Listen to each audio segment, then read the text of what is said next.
नमस्कार दोस्तों, आज मैं आपको मल्टी एयरलाइन टिकट में फॉलो होने वाली लगेज पॉलिसी के बारे में बताऊंगा। मल्टी एयरलाइन टिकट, इस टर्म से आप लोग समझ ही गए होंगे कि वो टिकट जिसमें एक से ज़्यादा एयरलाइंस इन्वॉल्व हैं। और मैंने अपनी पिछली वीडियो में भी आपसे बताया था कि लेओवर और स्टॉप ओवर में क्या फ़र्क होता है। और लेओवर के केस में आपका जो चेक इन होता है वो एक ही बार होता है ओरिजिन पे, और जब आप बॉर्डर कंट्रोल क्रॉस करते हैं अपनी डेस्टिनेशन का तब आपको वो लगेज कलेक्ट हो जाता है। इसके बाद अगर आप कोई भी और चेक इन करते हैं, चाहे वो आप रिटर्न जर्नी के लिए करें या आपका मल्टी सिटी ट्रैवल है उसके लिए अगर आप दोबारा चेक इन करें, या मान लीजिए कि आप जिस कंट्री में आपने इमिग्रेशन किया उसके बाद आपको एक और चेक इन करना पड़ता है अगली डोमेस्टिक डेस्टिनेशन के लिए, तो हो सकता है कि उस डोमेस्टिक डेस्टिनेशन तक ट्रैवल करने के लिए जो आपका लगेज अलाउंस है वो डिफरेंट हो।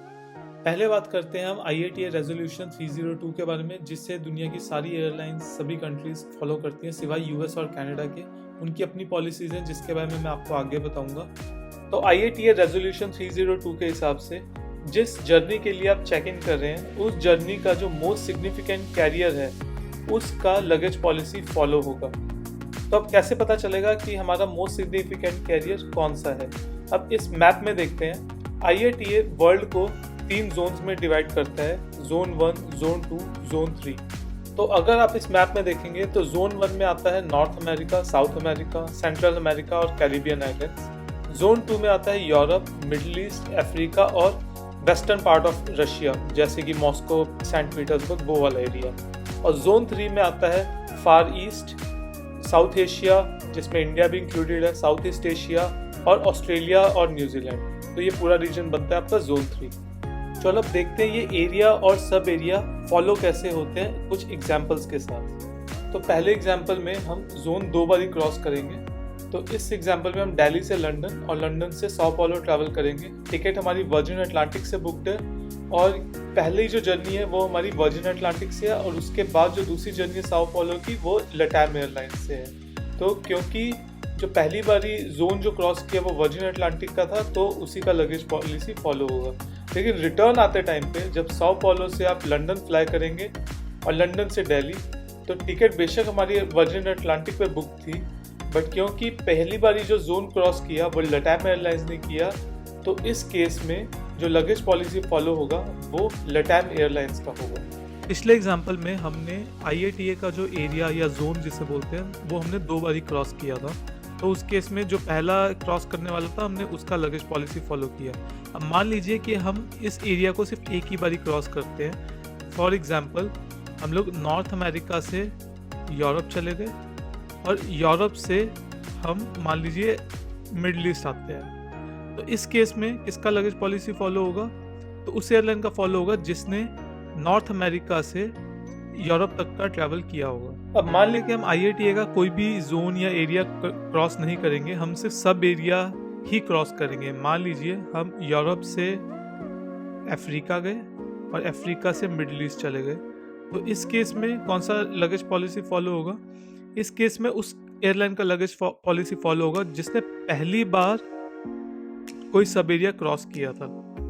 तो चाहे वो मान लीजिए अगर यूरोप से अफ्रीका जाके वो अफ्रीका में ही किसी दूसरी जगह को भी जाता तो भी यूरोप से अफ्रीका जाने वाली एयरलाइन का ही लगेज पॉलिसी फॉलो होगा। अब मान लेते हैं कि हमारी दोनों फ्लाइट एक ही सब एरिया का पार्ट है, जैसे कि हमने दिल्ली से कोलंबो फ्लाई किया वाया चेन्नई।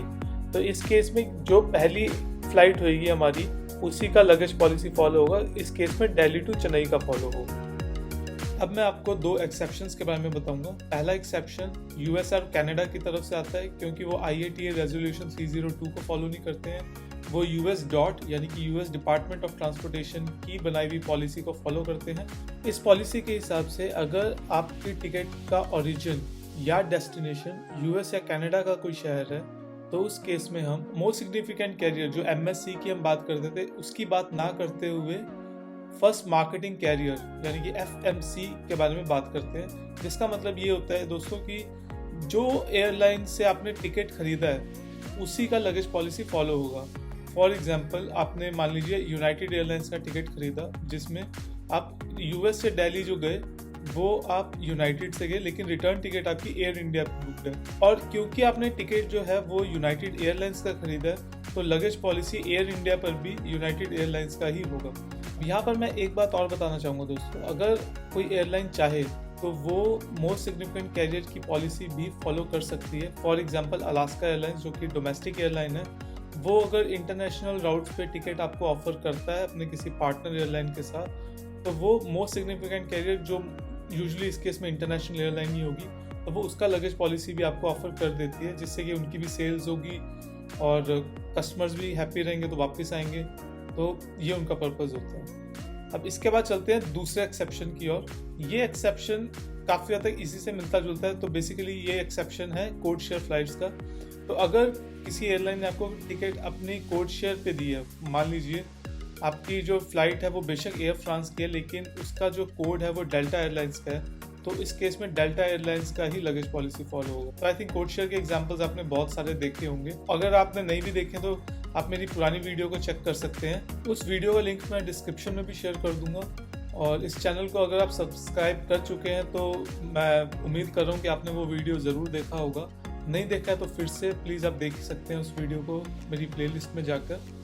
और अगर आपने इस चैनल को सब्सक्राइब नहीं किया तो प्लीज़ प्लीज़ प्लीज़ इस चैनल को सब्सक्राइब ज़रूर करें, हमारे वीडियोस को लाइक करें, मोटिवेट करें हम लोगों को कि हम और ऐसे वीडियोस बनाएं, और फीडबैक भी दीजिए कि हम कहाँ इम्प्रूव कर सकते हैं कमेंट सेक्शन में जाके। ये भी बता सकते हैं कि और आप किन टॉपिक्स के ऊपर जानना चाहते हैं, किस टाइप के आपको डाउट्स आते हैं ट्रैवलिंग के अराउंड। तो अपने एक्सपीरियंस से जितना हो पाएगा मैं बताऊँगा, रिसर्च कर लेंगे आप लोगों के लिए और आपसे इन्फॉर्मेशन ज़रूर शेयर करेंगे। तो अगला वीडियो भी मैं जल्द लेकर आऊँगा। तो तब तक के लिए बाय।